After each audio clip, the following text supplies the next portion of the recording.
Hi, and welcome to the NBA Economy Show. Just wanted to come on just with the news today. We're finally getting some movement in the off season with the preseason less than a month away. Um, so we see, reported by Mark Stein, that Ben Simmons rejected the Knicks offer, and the Knicks offer was 1 year at a vet minimum. I don't think the Knicks were being cheap.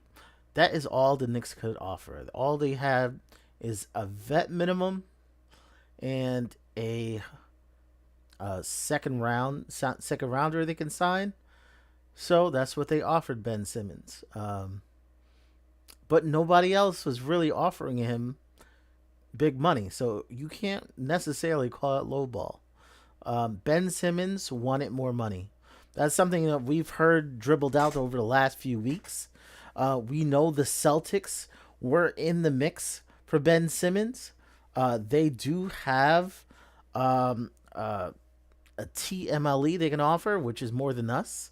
They could offer up to $5 million, but the Celtics are looking to shed salary.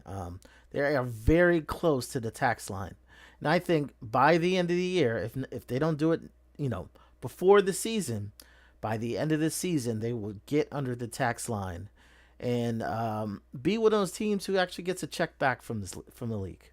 Um, do I blame Ben Simmons? Not really. Um, but he has to be realistic. He has to be realistic where he is. He has not, from where he was until where he dropped, there has been such a fall. And then the way they talk about him around the league, it's a little tough to ask teams to be willing to give real money for you. And I think he brings real value to teams. But the thing about teams, they rather give money to a young kid who may just pop. A young kid who may give you less than what Ben Simmons can give you, but there's a possibility he could get better. And I think Knicks looked at it in a good way. The Knicks looked at it as a low risk opportunity, high upside. I think the situation would have been perfect for Ben Simmons. A team where he wasn't the focus. Um, I think he would be welcomed. I don't think there would be any negativity on the team if Ben Simmons is on the team. I think this is such a fun team to be on. I think they would probably look at Ben Simmons in a different way. They haven't looked at him like as a fun player, as a fun person, a good teammate. Because what is a lot of the negativity we've heard have been from people who aren't his teammate, like just people around the league. They make assumptions, but he needs to rehab his his his reputation. Um, Perhaps he turned it down because perhaps someone was willing to give more than the minimum, and if that's his focus and that's what someone's willing to offer, I'm happy for him. I don't think he should stop playing. I don't not sure why his focus. I was on Still Nick fans over the weekend, and I'm saying he's really at a crossroads in his NBA journey where literally he could make more money by staying home, and he has to reassess like how why am I playing basketball? Am I playing basketball because I like it? Am I playing basketball because I like the money? Um, am I playing basketball just to prove people that Philly wasn't the end of my career? So he really has to think about that. And him taking time, I really don't blame him for that because those are some serious questions to ask yourself. Um, yeah, if he if he finds what he's looking for, that's good. I really, really hope it works out for him. I don't think Ben Simmons is the only decision we will hear this week. I predicted this week we would hear from Ben Simmons last week when I on Still Knicks fans. And the reason why I thought this week would be the week is that a lot of the early trades that we saw at the beginning of free agency, a lot of those players are able to be traded this week. So if you were waiting for something, the only thing you could be waiting for is that a team trading for a player who has been trading. There's not much more left to wait for. Um, so I thought this week was very key for free agents. Um, we saw Cam Thomas make his decision. I think we're going to see more decisions by other teams. We're going to start seeing some movement this week. We already start hearing Philly is shopping some guys around, um, trying to make room for another move. So I think this week is not going to be one of those boring weeks we've had the last few weeks. I think there's going to be movement around the league. There has been a change in the CBA in the last week. There is, I put in this little thing over here, new math incoming. Because they added about $1 million to the cap. Um, the NBA's cap is going to be higher by $1 million. So we still only can get one veteran minimum for now. But if we had to get creative, this is where probably the Knicks can get two veterans if they got creative moving some other contract around. Um, so I think that's very, very important. I'm just going to check in on the chat. Thank you. See, we have 14 people. Thanks, everybody, for tuning in. Nostalgia Nick, thank you for always being there. Latoria B, salute. Nick's Junkie, salute. Miguel P, always there. All right. Yeah, as Latoria says, I think he dropped the ball by trying getting a bigger bag. Well, I don't think my problem is money isn't everything. And I know as a non-rich person, obviously even kind of poor person, is money is very, very, very important. But if anybody who's had a job for a long time, where you've had a job where it's so miserable that you want to leave, and I think Knicks, I don't think him going to a situation where it's miserable or where he can get the blame would be horrible. I don't think him coming to New York, I don't think there was any way this situation would have been bad for him. He would have been in a winning situation. He would have been with a group of guys who are very lighthearted, very welcoming. They don't throw each other under the bus. And if it goes bad, Ben, you're not going to get the blame. The way they talked about him with the Clippers last year, his teammates didn't defend him. I don't think the Knicks would let that happen. I think he really missed out on a good opportunity. But you have to think of the psyche of an NBA player, like NBA player to play to play in the NBA. Your idea of self has to be so high. That's why you hear so many NBA players in their mind they're the best player in the world because you need it to play. And I think Ben, he still thinks he's an all-star. And in some ways in his mind he is. But the human condition is very fragile. I think mentally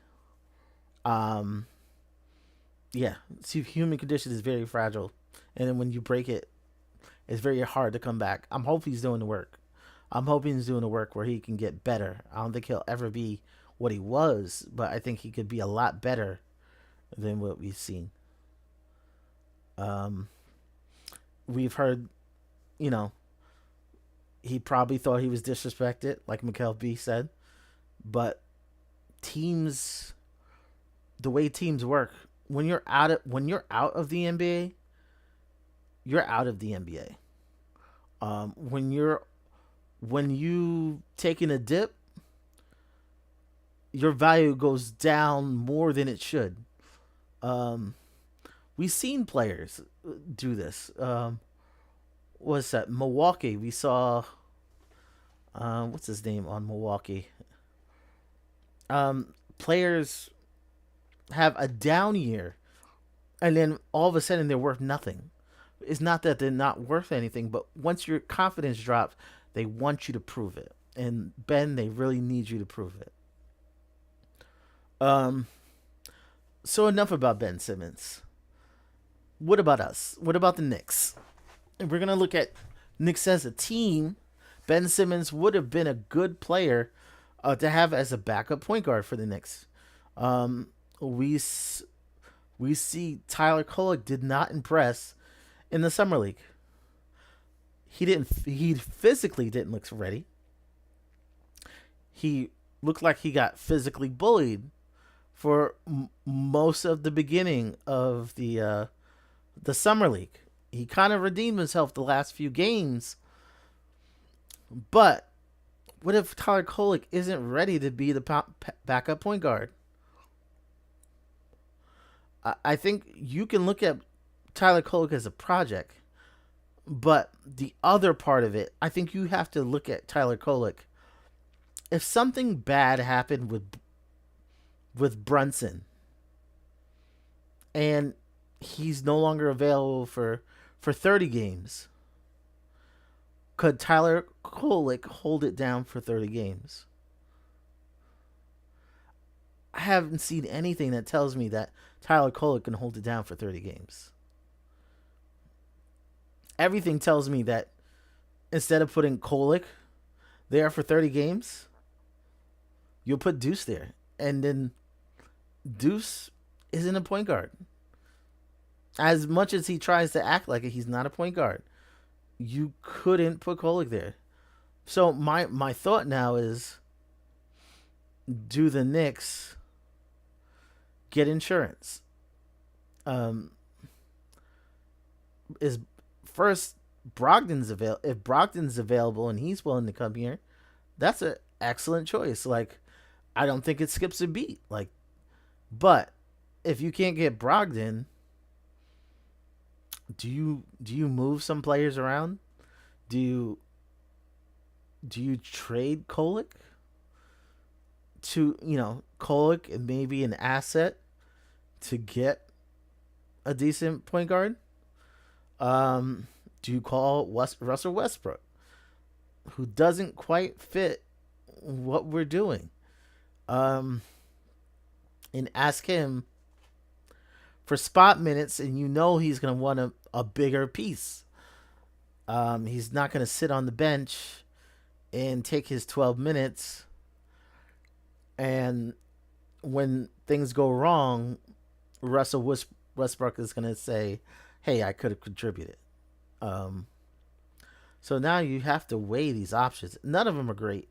Because, like, Kolek has such a skill set that you don't want to trade him because he'll eventually get it. He just has to work on it. Um, so we have to really think, with a few weeks out from training camp, and you want to make your move before training camp. Will they make a move?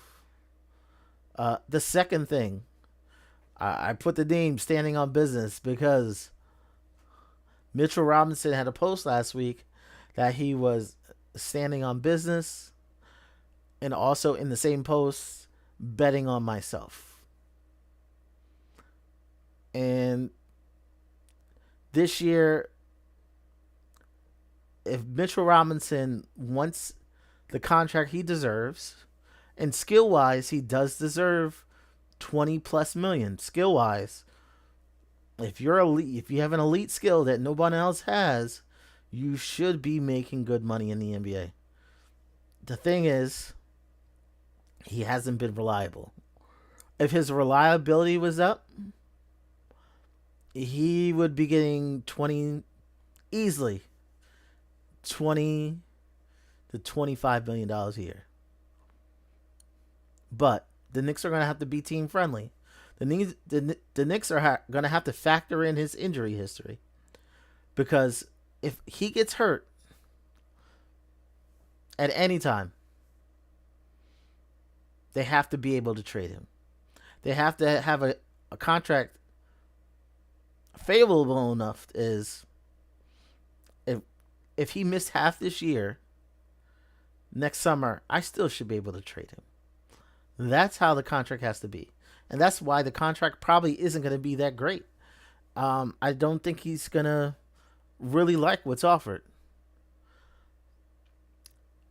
That goes to think of players who didn't like what's offered.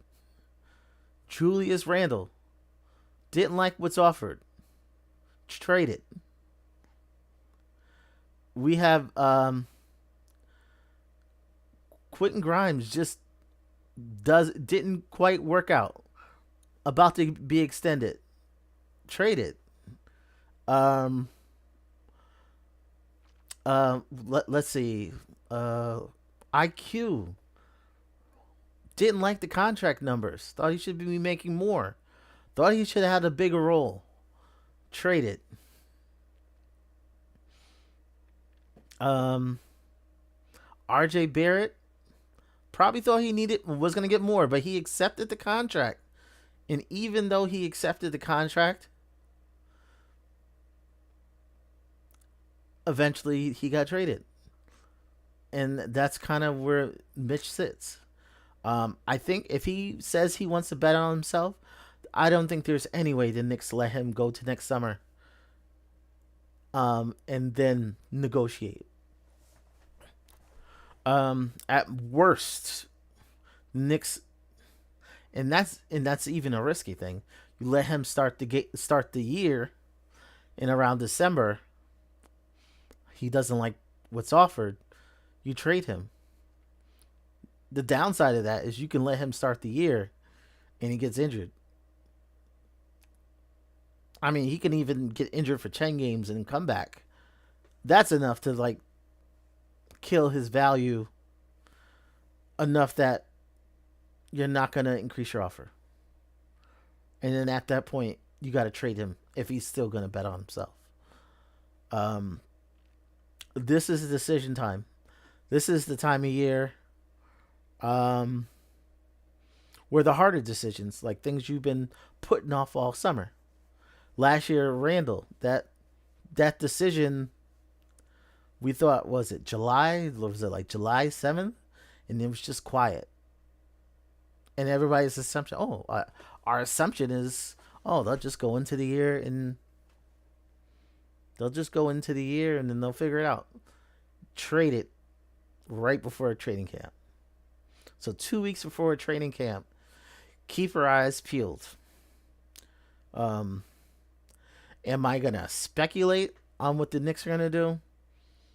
Not really, because I don't think you can trade Mitchell Robinson for another Mitchell Robinson. I don't think you could trade him for a lesser Mitchell Robinson. I don't think you can, hey, we'll just get a younger guy. That's not going to work.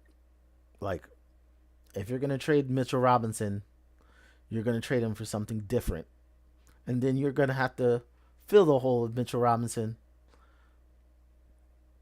either by getting a cheap guy who you think could hold it down for a little bit, or you make sure Huck Porty is ready.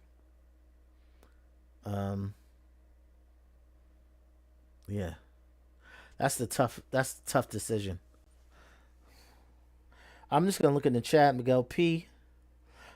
Westbrook hasn't signed with anyone, and the one team who's been after Westbrook has been Sacramento, but Sacramento wants to move someone before they get Westbrook. Um, I know you mentioned Keon Ellis. Um, Kings turned down trading Keon Ellis to get Kaminga. So I don't think Keon Ellis is anything.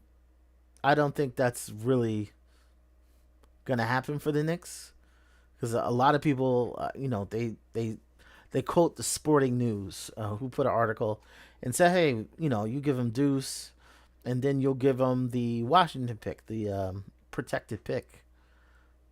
That's not gonna do it. Like that's not gonna do it. Like if you want to talk maybe Mitch may be enough to do it. Um, but that would be tough. That's when you're gonna have to start moving some pieces around. Um, is there any other Knicks information we wanted to talk about? Actually, congratulations to Carmelo Anthony. Uh, his Hall of Fame. Great speech. He really planted his flag as a Knick. Going in, they really weren't talking about is he a Knick or is he a Nugget. Going into the Hall.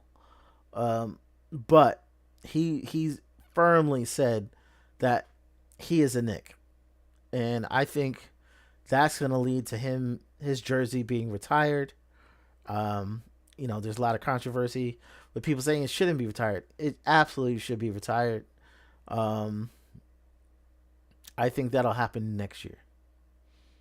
Um, I don't think it'll happen. It won't happen this year. Usually they plan that type of stuff when the schedule is being made. Like when the schedule just comes out, they'll make that decision like right then. Hey, we're gonna have this night on a certain night. You know what I mean? I think it's we're too far down the line right now. So it looks like if it happened, I think it'll happen next year. Hopefully, Cayenne is a Nick, and he's playing that night. Let me see. All right, we had like a little bit controversy with Yabusele. You know, you kind of see some of the why in Philadelphia he may have rubbed some people the wrong way. He seems to be like very vocal, like very vocal. Um, in a locker room like the Sixers, where Embiid is like kind of the top guy, but you don't kind of talk to Embiid. Embiid is the one who's kind of joking around, but nobody really challenges Embiid. I could see that as an issue why he wasn't brought back, and they easily could have brought him back. Um, I'm really looking forward to seeing him play. Um, he is really going to be something off the bench we haven't seen in a long time. I'm just ready for the season to start. Ready for training camp. I'm waiting for just a list of who's going to be at training camp because we're going to get some names. Like some, we're going to have some player battles. Let's see if someone who plays good enough in training camp to challenge somebody for a spot. I'm really looking forward to this. Um, I'm That's basically what I had for Ben Simmons. Um, we don't know where he's going. Keep an eye out for Mitchell Robinson. That situation is I just don't see it. Like if he doesn't sign a contract, I can't see the Knicks risking it and something going bad. So keep an eye out for Mitchell Robinson. Landry Shamet it seems to be on the tongue of everybody talking about since Ben isn't going to take the contract, Landry Shamet. But Landry Shamet is another short shooting guard. And how many short shooting guards do you need? Um, So it's all interesting. Just stay tuned for the next couple weeks. Um, yeah, that's all I have for now. Thanks for joining. Please hit the like button. We're probably gonna hit our 1,000, but please hit the like button. It helps support the channel. Hopefully, you know, the channel. Hopefully, we can get to the point where we can get monetized and we'll get more features and more options for you guys. So please hit the like button. If there's any comments, put it in the comments. Even if you're not seeing this live, I always respond. Um, so everybody have a good night. If there's any other news coming up, I will come back on and update you. Um, so actually have a good night, and I will see you next time.